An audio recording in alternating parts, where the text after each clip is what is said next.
Assalamualaikum warahmatullahi wabarakatuh. Kami dari kelompok 7 akan mempresentasikan bahasan mengenai pegadaian syariah. Sebelumnya, izinkan saya untuk memperkenalkan anggota dari kelompok kami, yaitu yang pertama Anissa Fitriana, 2 Eri Puspitasari, dan 3 Hidayatul Amalia. Ini kami akan menjelaskan beberapa subbab mengenai pegadaian syariah. Di antaranya yaitu A. Pengertian dan status hukum pegadaian, B. Ketentuan hukum pegadaian syariah, C. Perkembangan pegadaian syariah, D. Tujuan dan manfaat pegadaian, E. Kegiatan usaha, F. Barang jaminan, G. Sumber pendanaan, dan yang terakhir F. Mekanisme produk gadai syariah. A. Pengertian dan status hukum pegadaian. Secara etimologi, kata rahan atau gadai berasal dari kata rahana yarhanu, yang berarti al-habs atau menahan, al-subut tetap, al-dawam kekal, dan jaminan, yaitu memberikan barang sebagai jaminan atas pinjaman, atau menahan sesuatu dengan cara yang dibenarkan yang memungkinkan untuk ditarik kembali. Rahan dapat diartikan dengan menahan salah satu harta milik si peminjam sebagai jaminan atas pinjaman yang diterimanya. Menurut hukum perdata, antara gadai dan rahan dan hukum Islam ada persamaan dan perbedaan.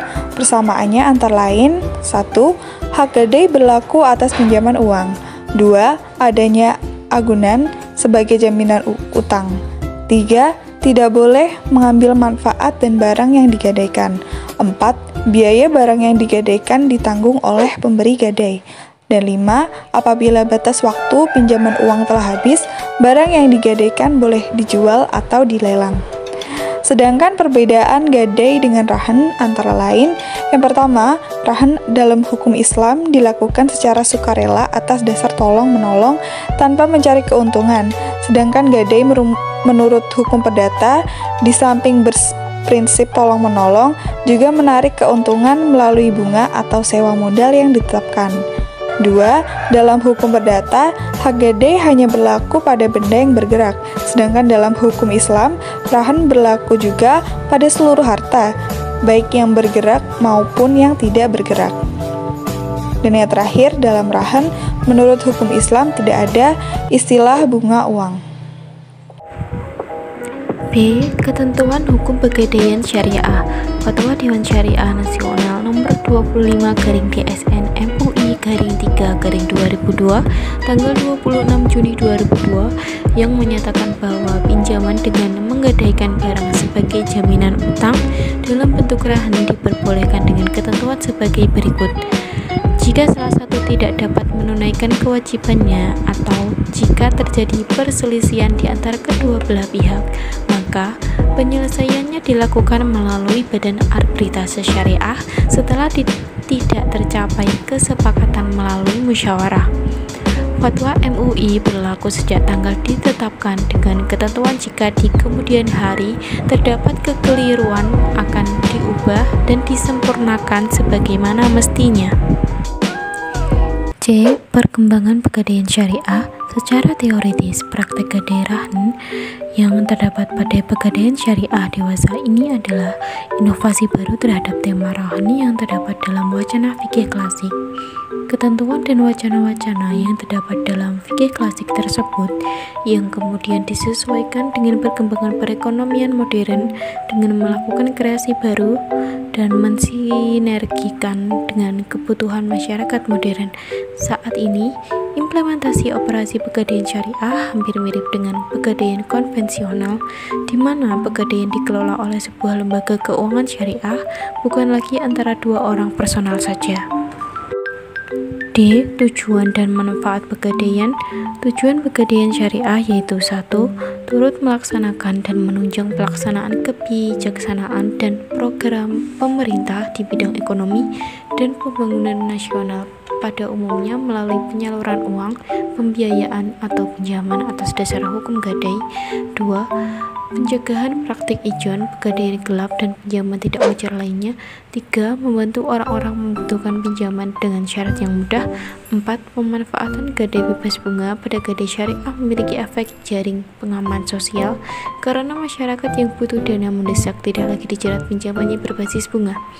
Manfaat pegadaian syariah: 1.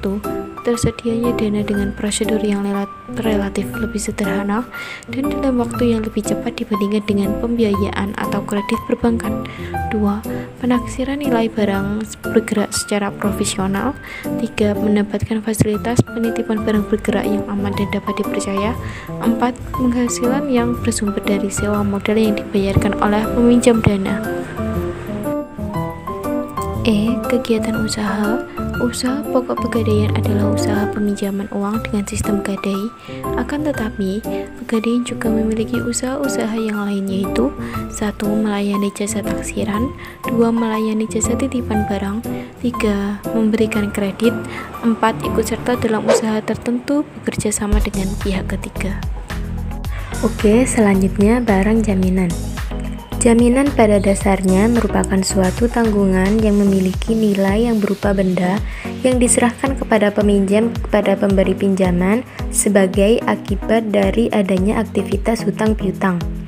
Adapun barang yang diterima antara lain perhiasan seperti emas, intan, permata, dan berlian, kendaraan seperti mobil, motor, dan sepeda, barang rumah tangga seperti perabotan rumah tangga, mesin yang dapat dipindahkan seperti traktor dan pompa air, tekstil, aksesoris seperti jam tangan, tas dan dompet, dan surat berharga yang mempunyai nilai ekonomis juga termasuk barang yang diterima.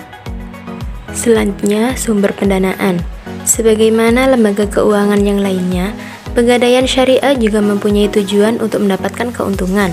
Maka aspek syariah tidak hanya menyentuh bagian operasionalnya saja. Pembiayaan kegiatan dan pendanaan bagi nasabah harus diperoleh dan bersumber yang benar-benar terbebas dari unsur riba. Dalam hal ini, seluruh kegiatan pegadaian syariah termasuk dana yang kemudian disalurkan kepada nasabah murni berasal dan modal sendiri ditambah dana pihak ketiga dan sumber yang dapat dipertanggungjawabkan. Selanjutnya, mekanisme produk gadai syariah. Mekanisme operasional pegadaian syariah dapat digambarkan sebagai berikut. Melalui akad rahn, nasabah menyerahkan barang bergerak dan kemudian pegadaian menyimpan dan merawatnya di tempat yang telah disediakan oleh pegadaian. Akibat yang timbul dari proses penyimpanan adalah timbulnya biaya-biaya yang meliputi nilai investasi tempat penyimpanan, biaya perawatan, dan keseluruhan proses kegiatannya.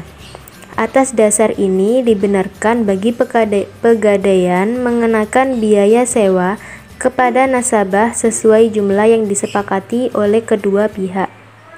Baik, sekian presentasi dari kelompok kami. Wassalamualaikum warahmatullahi wabarakatuh.